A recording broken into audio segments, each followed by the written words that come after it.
I've been trying to improve my sleep for the last 4 years, and I compiled in this video everything that I've learned, all the best practices, no BS, nothing you don't need, and everything you need. So let's get to it.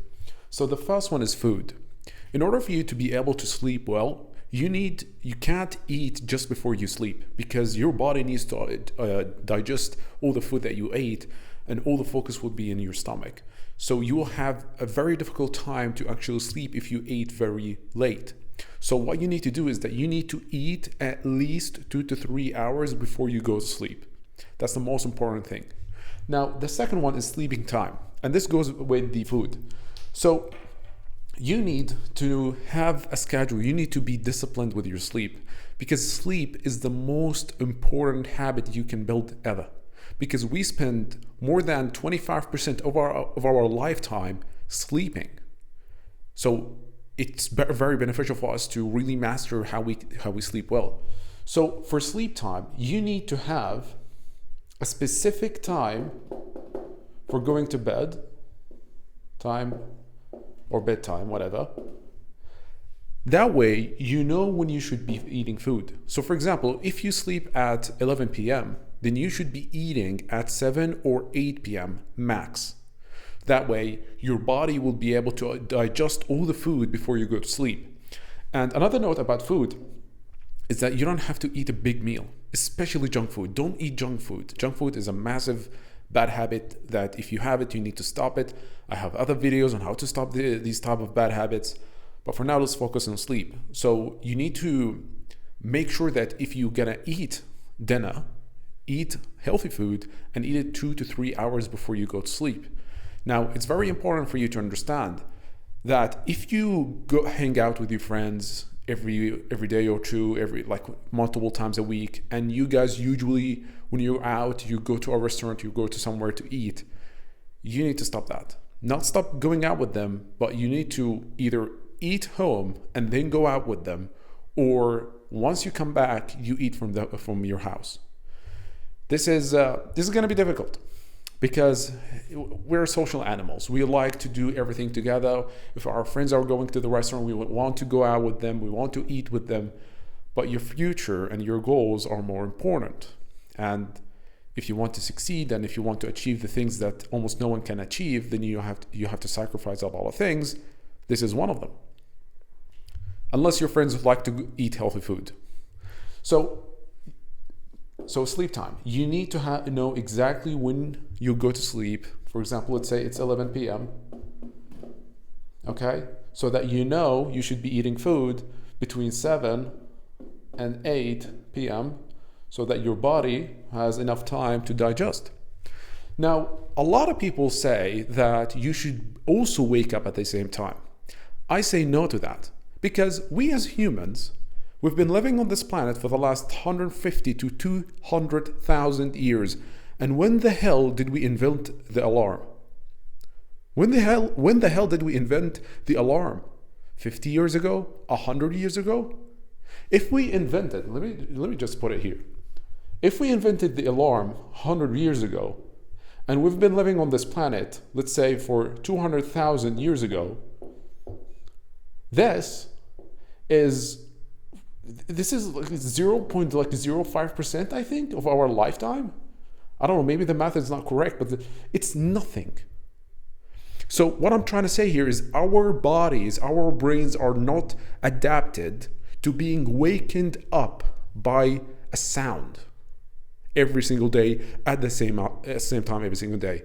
Another thing that I want to mention, and a lot of very successful people mention that, is that your body needs a different amount of hours of sleep every single day. So one day, maybe you didn't work as hard, so your body needs maybe 6 to 7 hours of sleep. But other days you worked extremely hard, maybe you went for a hike, or maybe you worked so hard for your business, or whatever the case is, and your body now needs 8 to 9 hours of sleep. Now, this is the reason you must not put an alarm. Now, of course, a lot of you may have a 9-to-5 job and you have to be there at like 8 or 9 a.m. If that's your case, then you need to sleep earlier so that worst case scenario, you're waking up exactly when you should wake up. And best case scenario, you're waking up at like maybe 6 a.m. So what I'm trying to say here is that let's say that you need to be at your job at 9 a.m. So go to bed at like 10 p.m. So that worst case scenario, you're sleeping 11 hours or like around 10 hours because you need to get ready, etc. So you just need to go to bed earlier. Okay, so don't use the I have job as an excuse to put an alarm. You should not do it. It's not healthy. So that's for sleep. Have a time for when you would go to sleep, but wake up when your body is actually rested. Okay, and base that schedule of sleep on when you should be eating food. Okay, move on. So 3 is your room. So temperature. If the temperature of your room is very hot or is very cold, then you're not going to be able to sleep well.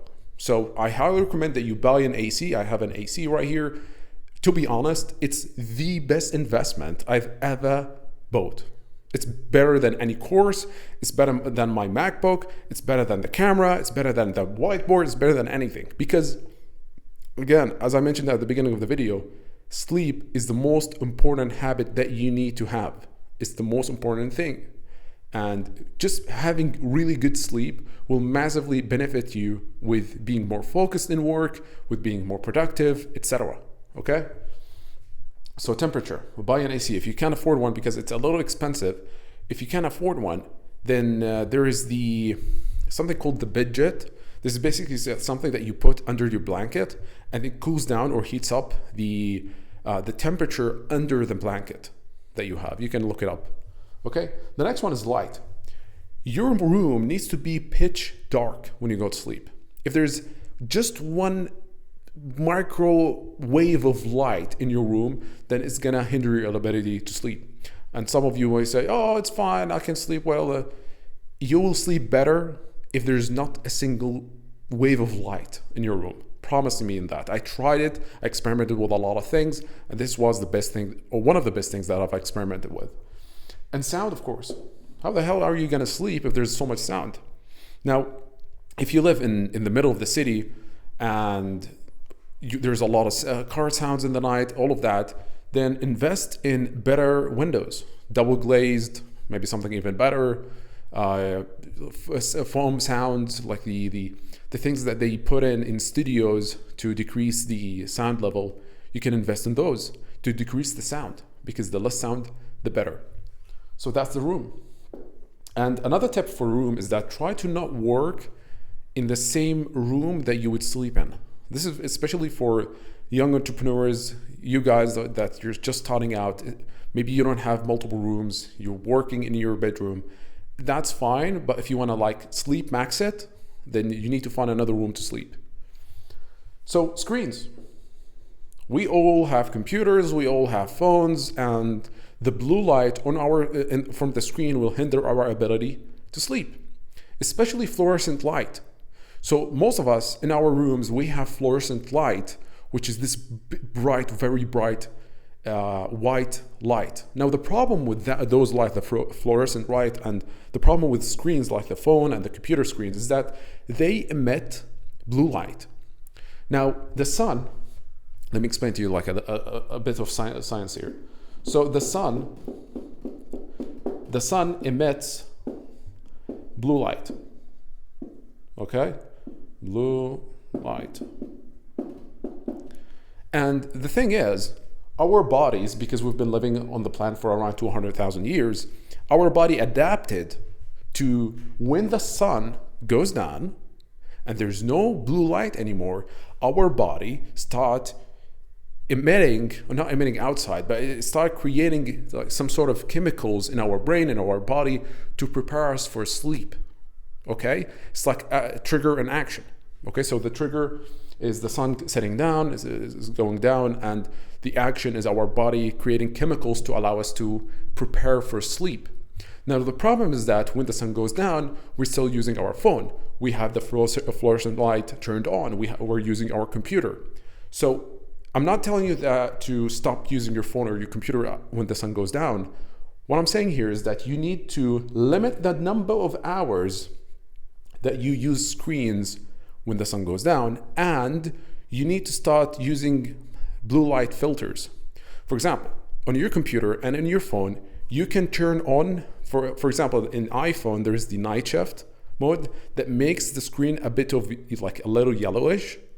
And I have this option turned on the whole day, by the way, because not only blue light can hinder your ability to sleep in the night, but also damages your eyes if you use it a lot.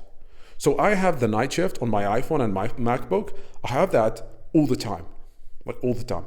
And if you've never used it at the beginning, you will see it as like yellowish. The screens are yellowish, but within a few days, you will get used to it, and you will even forget about that you're using that filter. I promise you. You'll actually forget about you using this blue light filter. So highly recommend that you turn it on the whole time. And this is why screens will hinder your ability to sleep, is because of the sun and the blue light that it emits. The final one is work. So I used to do this whereby like I want to succeed, I want to work so hard, and I used to work like as many hours as I could possibly can.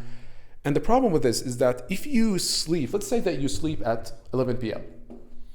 If you keep working till 11 p.m. and then you immediately go to sleep, then your brain is still functioning, is still thinking, is still processing information that you're working on.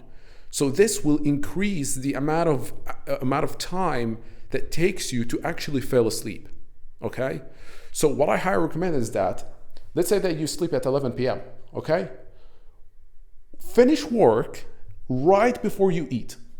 That's the schedule that I'm following right now, and it's working wonders. Let's say that you eat at 8 p.m. and you sleep at 11. Finish work at 7:30. Eat at 8, and then cool down. You can read a book. You can hang out with others. You can watch a movie, given that you have the blue light filter. Although like watching movies is not the best advice, to be honest, because I tried watching movies as like a cooling down before sleep from work. And what I found myself doing is that when I go to sleep, I start thinking about the movie and asking myself, this character should have done this. This character should have done that. So I start processing the movie. So what I found best is that to read a book, nonfiction, or just hang out with others, go out for a few hours, and it's gonna work wonders. So I understand that you need to work as many hours as possible, especially if you're just starting new and you want to work on your business, but you need to understand that the quality of the work is more important than the quantity, because you will be able to make better decisions. And better decisions will put you in a trajectory to reach success much faster than just doing quantity, okay? And this goes back to the sleep time. A lot of people say that they want to sleep 6 hours so that they can work 16 hours per day. I say no to that, because the amount of hours that you work is less important than the quality of the work itself in the amount of hours that you're working. What I'm saying here is that you can work 8 hours with better sleep and achieve more than working 10 hours with less sleep.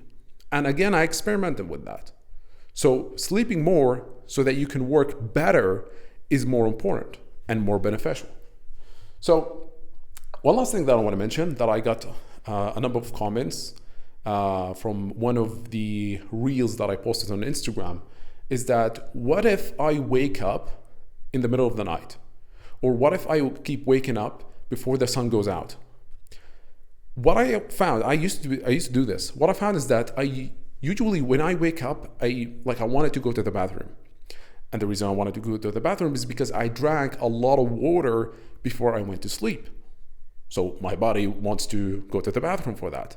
So limit the amount of water and drinks in general that you would drink before you sleep. So what I'm saying here is that in this, so 7 to 8 hours, so let's say again, you're sleeping at 11, after 7 p.m. or after 8 p.m., really limit the amount of water that you would drink so that you don't have to keep going to the bathroom when you try to sleep. Or you don't have to go to the bathroom after 3 to 4 hours of you sleeping, because that's gonna hinder your ability to have a full night of sleep. Because it's much better to have a full night of sleep than sleeping for 3 hours, then waking up, and then trying to sleep again, and then you sleep for like 2 to 3 hours, and then you wake up again. Having like a full holistic sleep cycle is much better. So yeah, so to recap: food, sleep time, room, screen, work, eat food 2 to 3 hours before you sleep, have sleep time, have the exact amount of sleep at the same time every single day, but wake up when your body naturally wake up. The room, control the temperature, not too cold, not too hot, pitch dark, and remove as much sound as you possibly can. Limit the amount of screens that you use before you sleep, especially in those hours when you eat. Use blue light filters, and stop working right before you go eat, so that your brain can cool down and it can be rested before you go to sleep. So that's my best advice for sleep maxing. If you're interested in more models for self-improvement and good habits, then check the link in the description. We specialize, the community is specialized in helping everyone break every single bad habit they have for good. But we also teach good habits like sleeping, etc. So if you're interested, click on the link in the description, and I will see you there. And if you enjoyed this video, hit the like button, subscribe for more videos, and thank you so much for watching.